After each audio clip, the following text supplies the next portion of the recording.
Welcome to In Step with Fort Riley. I'm Scott Rhodes.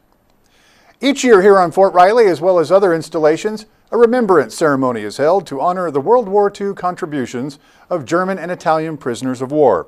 62 German and 11 Italian POWs are buried at the Fort Riley Post Cemetery, just a relative few of the approximately 4,500 prisoners incarcerated at Fort Riley during World War II. German and Italian liaison officers from Fort Leavenworth provided commentary for the ceremony. Here's how it looked.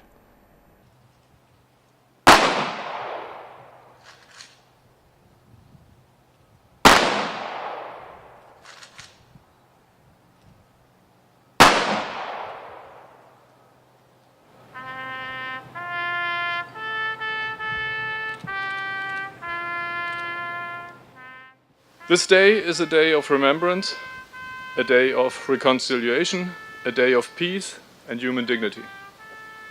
During World War II, about 60 million people were killed. Among them were the soldiers from Germany who died as prisoners of war far away from their families and who are buried here in Fort Riley.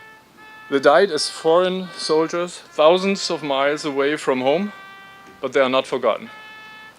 It is our obligation to pay our respect to them, especially when their families are not able to do so.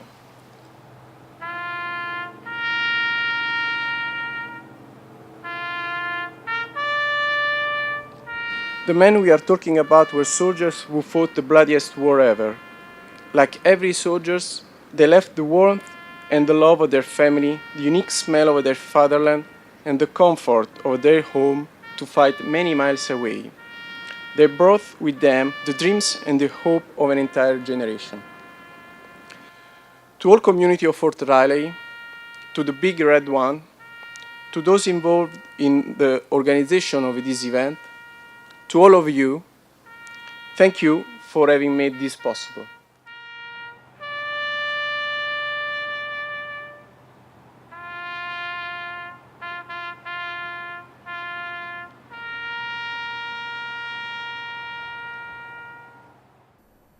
The annual National American Indian Heritage Month observance was held recently at Riley's Conference Center to celebrate this country's original inhabitants, explorers, and settlers.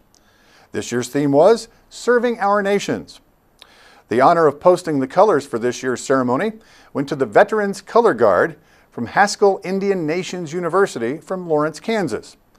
Providing entertainment as well as a shot of Native American culture was the Royal Valley Native American Singers and Dancers.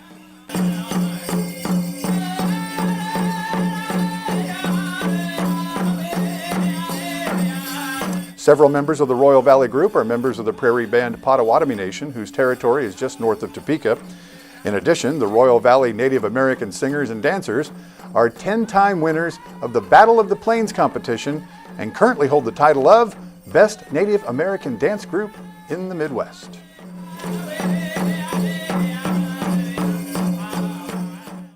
In Step with Fort Riley, we'll be right back.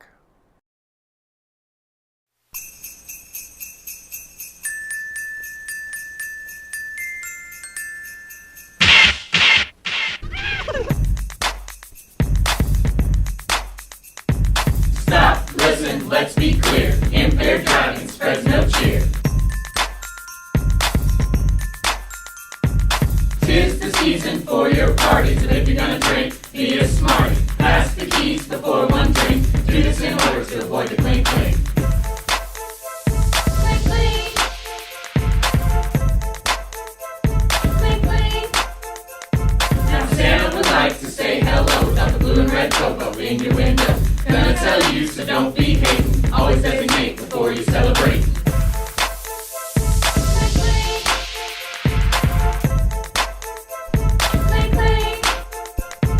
Stop, listen, let's be clear. Impaired driving spreads no cheer.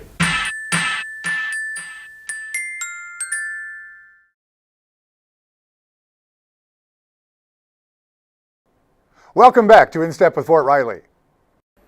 Well, folks, normally at this point in the show, we'd be telling you about 3 things you need to know. But today, I only have one thing that you need to know, and it's about this show, In Step with Fort Riley.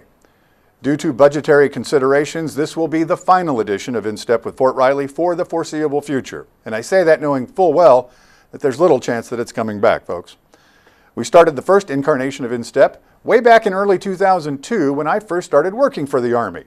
We started small, airing only on post and on a small, low-power TV station in Junction City. As we grew, we picked up Salina Community Access TV, and we were picked up by a more powerful Topeka TV station. And our big coup came when InStep with Fort Riley was picked up by the Pentagon Channel. Y'all remember the Pentagon Channel? Well, yeah, it's gone too. A few years later, after that first successful show, we brought it back again with a different name, Riley Recap. Again, the show was canceled, but like an old friend, it came back again this year, and we brought the InStep name back as well. With a revamped set and new editing equipment, we were set up for the long haul. Then 6 months later came word that my job, along with several other civilian positions across the installation, was going away. There's simply no other way to put that. And here we are, the last edition of InStep with Fort Riley. As for me, I'm fortunate to be moving into a different position within the Fort Riley Garrison Public Affairs Office, so I'll be able to keep working with the crazies that I've come to know and love like family. Which also means I'll be able to continue to do my small part in supporting our troops. Many other civilians are being placed into vacant positions as their old ones are being cut. Others are retiring early or accepting a separation incentive. These efforts are the mechanism the installation is using to prevent involuntary separations, and as the year progresses, there will be more news about that. But for now, in my case, it means I'll be able to continue paying my mortgage. So in closing, I want to say thank you all for watching InStep with Fort Riley over the years, and you'll still be able to find news and information about Fort Riley by checking out the 1st Infantry Division Post newspaper online at the web address on your screen, or you can find a hard copy at newsstands on or around Fort Riley. You can also find us on all the popular social media sites like Facebook, Twitter, Instagram, and YouTube. And don't forget these websites, mybaseguide.com and the Fort Riley website at riley.army.mil. I'm Scott Rhodes, encouraging you to stay in step with Fort Riley. Have a great holiday season.